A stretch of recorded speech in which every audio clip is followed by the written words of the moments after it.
ಯೇಸು ಕ್ರಿಸ್ತನ ಪರಿಶುದ್ಧವಾದ ನಾಮಕ್ಕೆ ಸ್ತೋತ್ರವಾಗಲಿ. ಈ ದಿನ ಇದು ಆತನ ಸಮಯದಲ್ಲಿ ಎಂಬ ಸಂಗತಿಯನ್ನು ಕುರಿತು ಧ್ಯಾನಿಸೋಣ. ಯೋಹಾನ 11ನೇ ಅಧ್ಯಾಯ 17, 21-23 ವಾಕ್ಯ. ಯೇಸು ಬಂದಾಗ ಲಾಜರನನ್ನು ಸಮಾಧಿಯಲ್ಲಿಟ್ಟು 4 ದಿವಸವಾಯಿತೆಂದು ಆತನಿಗೆ ತಿಳಿದು ಬಂತು. ಮತ್ತು ಮಾರ್ತಳು ಯೇಸುವಿಗೆ, ಸ್ವಾಮಿ, ನೀನು ಇಲ್ಲಿ ಇರುತ್ತಿದ್ದರೆ ನನ್ನ ತಮ್ಮನ್ನು ಸಾಯುತ್ತಿರಲಿಲ್ಲ. ಈಗಲಾದರೂ ದೇವರನ್ನು ಏನು ಬೇಡಿಕೊಳ್ಳುತ್ತೀಯೋ ಅದನ್ನು ದೇವರು ನಿನಗೆ ಅನುಗ್ರಹಿಸುವನೆಂದು ಬಲ್ಲೆನು ಎಂದು ಹೇಳಿದಳು. ಯೇಸು ಆಕೆಗೆ, ನಿನ್ನ ತಮ್ಮನು ಎದ್ದು ಬರುವನೆಂದು ಹೇಳಿದನು. ಯೇಸು ತಡವಾಗಿ ಬಂದರೂ ಅದು ಸರಿಯಾದ ಸಮಯವಾಗಿತ್ತು. ಆಗ ಯೇಸು ಸ್ಪಷ್ಟವಾಗಿ ಅವರಿಗೆ, ಲಾಜರನು ಸತ್ತು ಹೋದನು ಮತ್ತು ನಾನು ಅಲ್ಲಿ ಇಲ್ಲದೆ ಇದ್ದದ್ದಕ್ಕೆ ನಿಮ್ಮ ನಿಮಿತ್ತವಾಗಿ ಸಂತೋಷ ಪಡುತ್ತೇನೆ, ಯಾಕೆಂದರೆ ಅದರಿಂದ ನೀವು ನಂಬುವುದಕ್ಕೆ ಮಾರ್ಗವಾಯಿತು. ಆದರೆ ಅವನ ಬಳಿಗೆ ಹೋಗೋಣ ಎಂದು ಹೇಳಿದನು.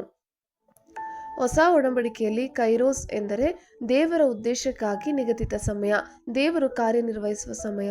ಆಮೆನ್. ದೇವರ ಪರಿಪೂರ್ಣ ಸಮಯವು 2 ಕಾರ್ಯಗಳನ್ನು ಮಾಡುತ್ತದೆ. ನಾವು ದೇವರಲ್ಲಿ ಕಾಯಲು ಮತ್ತು ನಂಬಲು ಬಲವಂತವಾಗಿ ನಮ್ಮ ನಂಬಿಕೆಯನ್ನು ಬೆಳೆಸುತ್ತದೆ ಮತ್ತು ಆತನು ಮಾತ್ರ ನಮ್ಮನ್ನು ಎಳೆಯುವ ಮೂಲಕ ಮಹಿಮೆ ಮತ್ತು ಸ್ತುತಿಯನ್ನು ಪಡೆಯುತ್ತಾನೆ ಎಂದು ಖಚಿತಪಡಿಸುತ್ತದೆ. ನನ್ನ ಸಮಯಗಳು ನಿನ್ನ ಕೈಯಲ್ಲಿವೆ. ಕೀರ್ತನೆ 31:15. ಸರಿಯಾದ ಸಮಯದಲ್ಲಿ ದೇವರು ನಿಮ್ಮ ಅಗತ್ಯವನ್ನು ಒದಗಿಸುತ್ತಾನೆ. ಯೇಸು ಆಕೆಗೆ, ನೀನು ನಂಬಿದರೆ ದೇವರ ಮಹಿಮೆಯನ್ನು ಕಾಣುವಿ ಎಂದು ನಾನು ನಿನಗೆ ಹೇಳಲಿಲ್ಲವೇ ಎಂದು ಉತ್ತರ ಕೊಟ್ಟನು. ಆಗ ಕಲ್ಲನ್ನು ತೆಗೆದು ಹಾಕಿದರು ಮತ್ತು ಯೇಸು ಕಣ್ಣೆತ್ತಿ ಮೇಲಕ್ಕೆ ನೋಡಿ, ತಂದೆಯೇ, ನೀನು ನನ್ನ ಪ್ರಾರ್ಥನೆಯನ್ನು ಕೇಳಿದ್ದಕ್ಕೆ ನಿನ್ನನ್ನು ಕೊಂಡಾಡುತ್ತೇನೆ.